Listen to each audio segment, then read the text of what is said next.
They're not going to let him go quietly. Will they get their way? President Trump under a lot of pressure right now from those who are demanding his resignation or saying that he will be removed by the 25th Amendment. What is going on here? Our friend Curt Schlichter is with us now. He is a retired Army colonel and senior columnist at TownHall.com. Curt, good of you to join.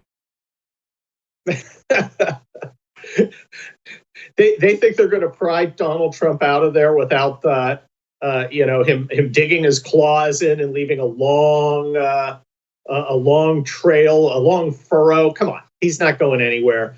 There's not going to be any 25th Amendment. There's not going to be any impeachment. It's simply not going to happen.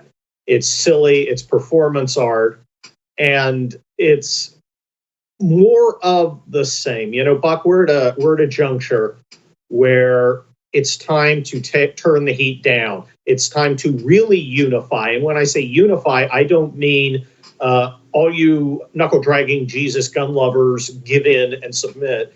What I mean is everybody agree, hey, we're going to go back to a civil society. Everyone's going to have the right to speak. Everyone's going to have the right to participate. Everyone's going to have their vote counted.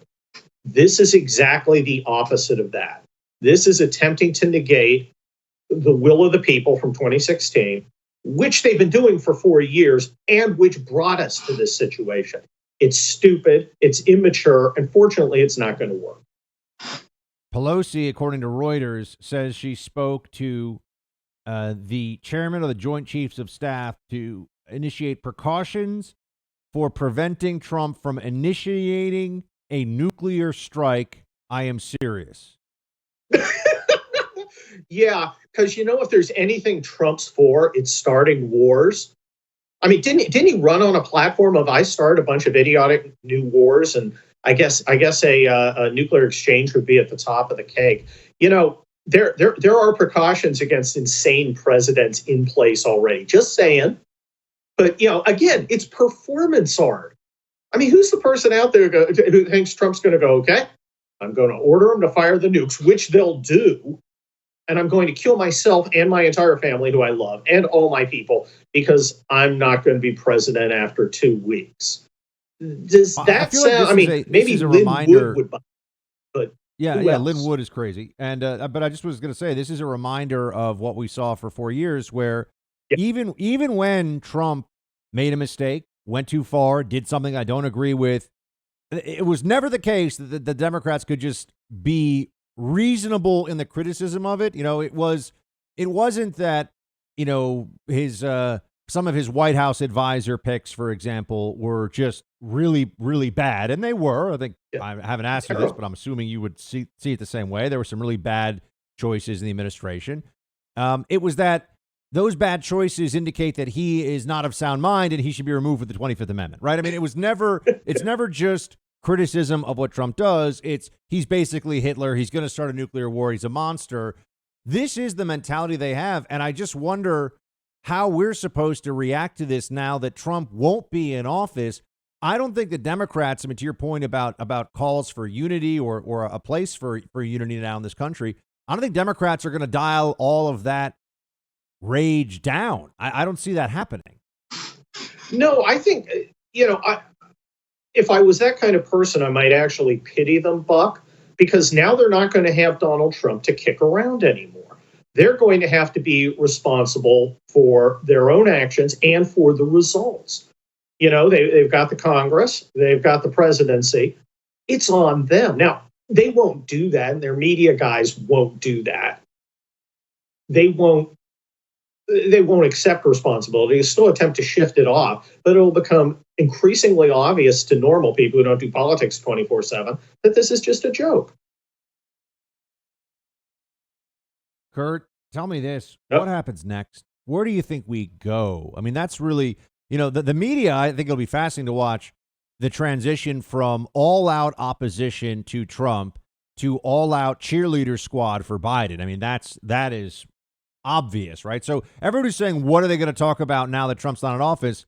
They're going to talk about what a genius Joe Biden is and how amazing Kamala Harris is all day long, all the time. That's what's going to happen. I don't think that's particularly complicated. Well, Joe Biden is to genius what the media cheerleaders are to hot cheerleaders. The exact opposite. Here's what I'm worried about. Our ruling class is uniquely stupid and incompetent and greedy and unbelievably arrogant without any justification. This is a decision point where you can make good decisions that turn down the temperature and get us back to a civil society, or you can make the stupidest possible decision and throw a can of gasoline on a fire that's already burning because you lit it. And unfortunately, I think they're going to do worse. I think they're going to attempt to oppress, silence, and disenfranchise the 75 million Americans who voted for Donald Trump. We've already seen it. Everything from Steinman and Schuster canceling Josh Hawley's contract to the promiscuous use of words like sedition and treason, to the idea that they're going to break the filibuster and just do whatever they want. I mean, there are so many stupid choices they can make, and sadly, we can count on our establishment to make the bad ones every time. Speaking of Curt Schlichter, he is a senior columnist at TownHall.com, retired Army colonel, and a lawyer. Asking for your lawyer expertise for a moment here, Curt. Let's just really be honest with this audience right now. There were people who were not telling the truth about what they had when it came to the Kraken, the results of the election getting turned in the opposite direction. I mean, there were frauds involved here. I think we have to look at that now and be honest about that. Well, look, there were a lot of charlatans leading good people on, giving them false hope. Look, I went and worked for the president in Nevada. I saw the fraud. I saw the irregularities. I saw the incompetence. So I am not a believer that this is some sort of squeaky clean election, and all the Pollyannas who say it are lying to you.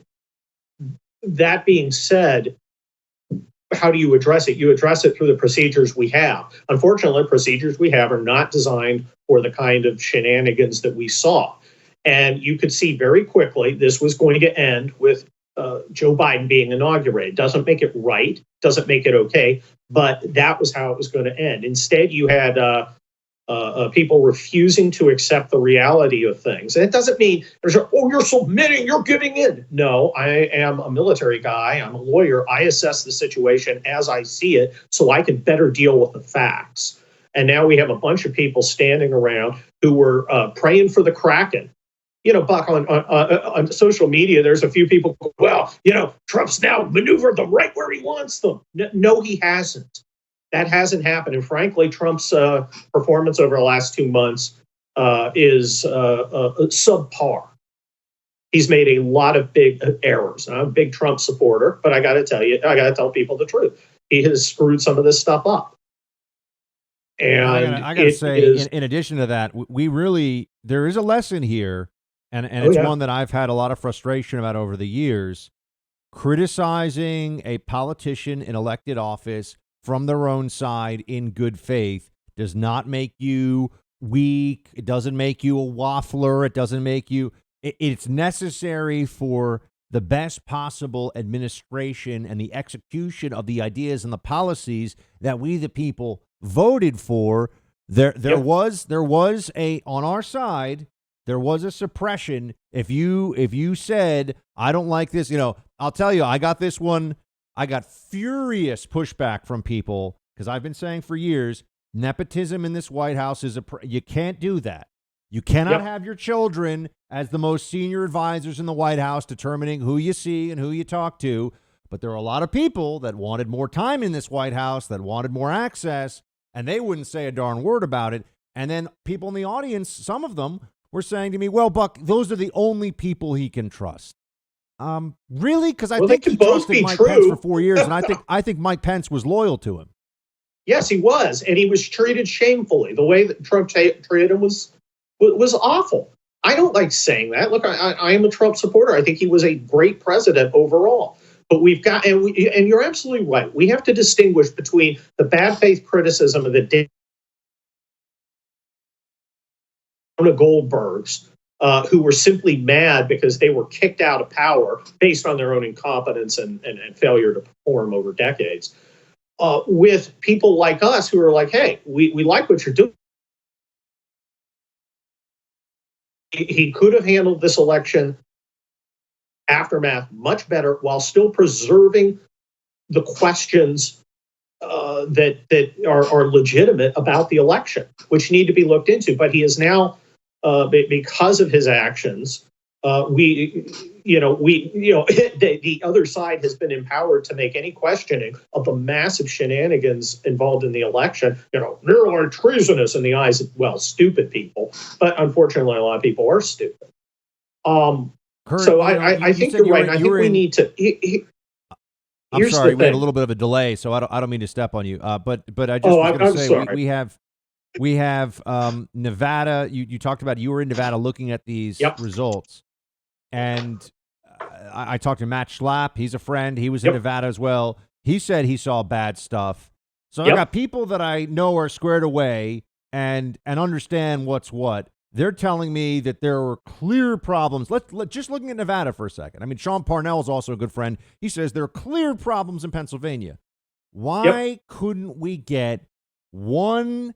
Just, all we needed, if someone showed me 1,000 double votes, let's say, right? And maybe they weren't even malicious, but just 1,000 double votes, meaning somebody, they voted here and then they voted in the other state and they didn't know, or, I mean, you're supposed to know that, but you know what I'm saying? Like maybe it was just. I know. And there's an answer. The problems, the irregularities is the word I'm looking for, we'd expect. Why couldn't we have that in clear as day, obvious, this is what it is in a court? Why didn't that happen?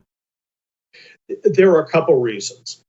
First of all, our judicial system is not designed and does not have the temperament to address election fraud after an election. Let's start from the beginning. We were not prepared. The Democrats went to all these venues, passed law, changed the rules essentially, and not through the legislature. Much of that was unconstitutional. We didn't push back.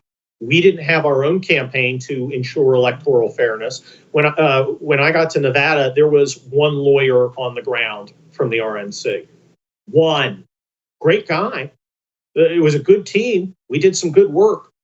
But it just wasn't enough. Now, as for the courts themselves, again, they're not designed to overturn elections. And they're by temperament, they don't want to. To win this, we would have had to convince 3 judges to pick the winner of an election. That's almost never going to happen. It's almost never going to happen once. Our judicial system, our entire system is designed to assume that our elections are, fair beyond the margins. That is, there may be a little bit of fraud, but it's not going to change anything. So when you have a massive multi-pronged assault, both by changing rules and by a media that performs as a propaganda arm,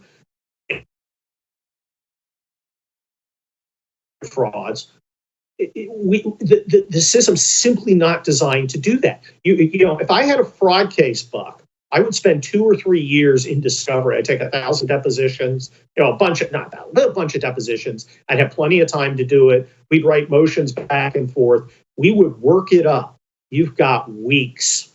You've got weeks to do it, and you got to start from ground zero. And fraud's hard to prove. How do you prove? Okay, you have 1,000 double votes. That's great. Who'd they vote for? Well, obviously they voted for Biden. Well, is it obvious? Can you tell me that for sure? You have no information.